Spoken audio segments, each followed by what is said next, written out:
Welcome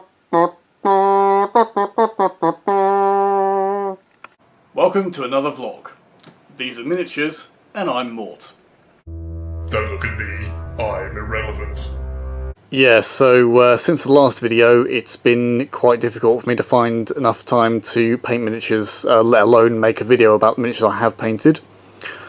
But finally I have free time again, so let's take a look at what I've got done recently.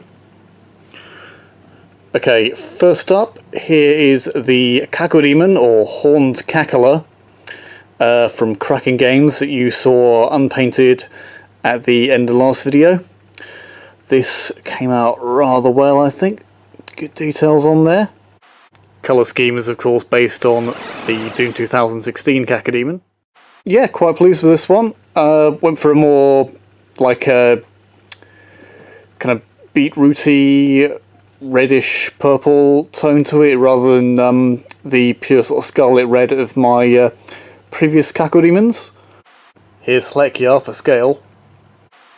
And here's my converted Reaper one for comparison. As you can see, this one more sort of scarlet kind of red, whereas this one's more crimson-y, purpley red. As I mentioned in the previous video, lots of nice details on this. We've got the bony plates back there, spikes, sort of inside the mouth there, teeth. Went with purple for the inside of the mouth on this one, again to match the Doom 2016 colour scheme.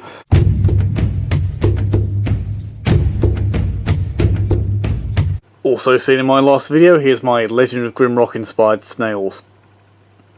These are just cheap toy snails I got off eBay from China. They're basically all the same identical piece, so to add a little bit of variation to distinguish them on the tabletop, I've added a few things to their bases. This one's got a skull there, that one's got a torch, which is a nice little Legend of Grimrock reference, and this one's got a stone, kind of like the one you throw near the beginning of Legend of Grimrock. Also, I heated these up with a hairdryer and tried rearranging the eye stalks a bit, so a little bit more variation because of that, but it's probably not that noticeable. I'm quite pleased with the torch on this one. That's just made from a bit of cut down cocktail stick with some super glue soaked toilet paper wrapped around the end there. Came out rather nicely. Again for scale, here's Hlekia with a snail.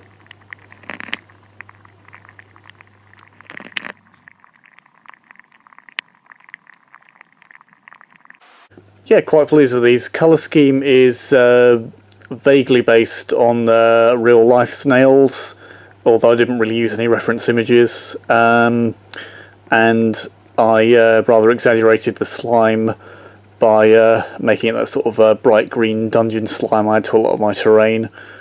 Yeah. Overall, quite pleased with this, especially considering what they started life as.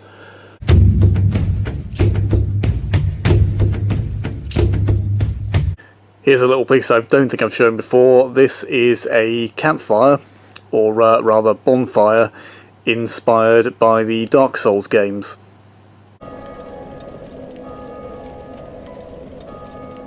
The sword there is from Miniature Heroes. Little stones I put around the edge there is gravel from the car park, and the skull and bones in there are off various little kits, and the flames are made from green stuff using my sort of teasing out a lump of green stuff to make flames method, which I may do a tutorial on if people are interested. Yeah, quite a nice little piece, rather pleased with this. I'm rather pleased with the lighting effect on the skull and the bones and the little stones surrounding the fire. That was entirely achieved with dry brushing, and I'm even more pleased that it still looks good on camera. And here's Hlekia with it for scale. That's right, Hlekia, you rest by that bonfire, regenerate your health.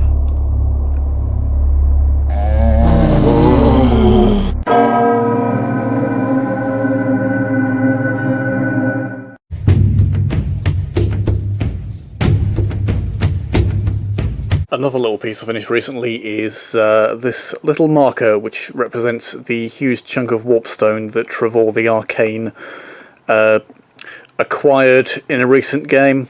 Well, not that recent anymore, it's been a while since we managed to play. Yeah, this is made of a unusual shaped bead and a little bit of Lego, well, fake Lego for the base. Coffee stirrers there to match the planks on Trevor's base. Although the green glow effect I tried to paint around it means that the colour doesn't quite match. Yeah, simple little piece, but effective, and will come in useful in future games.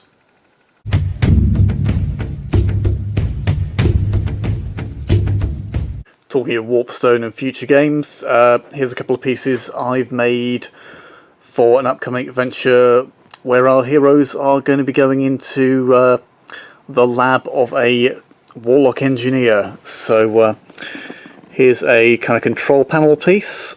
This was made from part of the 40k Promethean pipes, I think it's called, set. Remove some of the more technological looking details on there, added a few scraps of extra bits, and painted up in a more sort of brassy, steampunky kind of style to match the technological level of the rat men in my campaign. Rather pleased with that. Got a kind of green glowing effects on there. The inconsistent lighting is not helping me show off this too well. There you go, hopefully you can see that there. Here's a much larger piece which I'm having trouble actually getting into frame. This is a sort of mad science warpstone magic kind of thing. This is made of all sorts of parts. While I was building this, I got quite inspired by a group on Facebook called Trash Bash International, or Trash Bash Internash, as I hope no one is calling it. So yeah, all sorts of bits on here. The main body of the tank here is the plastic bit from a large Kinder Egg. The base here is a Mega Blocks piece. You can sort of see the underneath there.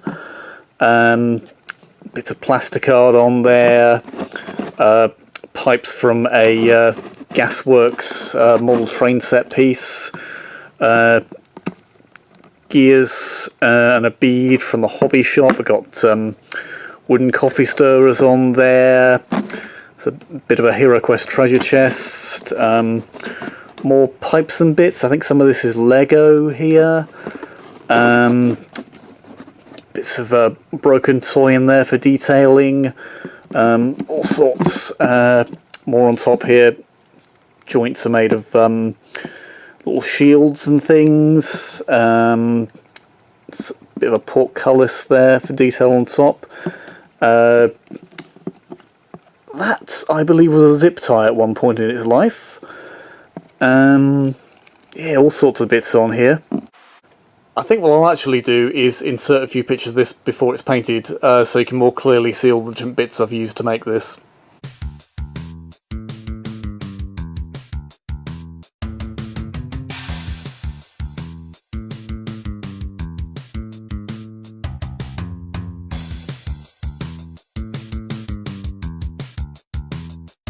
All these big rivets you can see on here, they are made from these weird little stick-on pearl things that also came from the hobby shop. Not quite sure what they're really for, but they're very good for kind of steampunking up anything. Very useful. Like alpha scale again, as you can see, this is a rather large piece that will dominate any room I put it in. And here's Lekyar again with the control panel. Seriously mate, I wouldn't mess with that if I were you.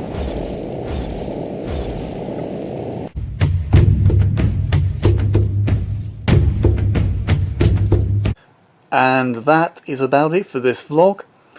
Remember, if you like this video, subscribe to my channel, and if you're subscribed to my channel, like this video. Until next time, I need a goodbye catchphrase. there's been quite a few reasons why there's been such a huge delay between this vlog and the last one. But I thought rather than just tell you about them, I'd sing you a song I wrote about the situation.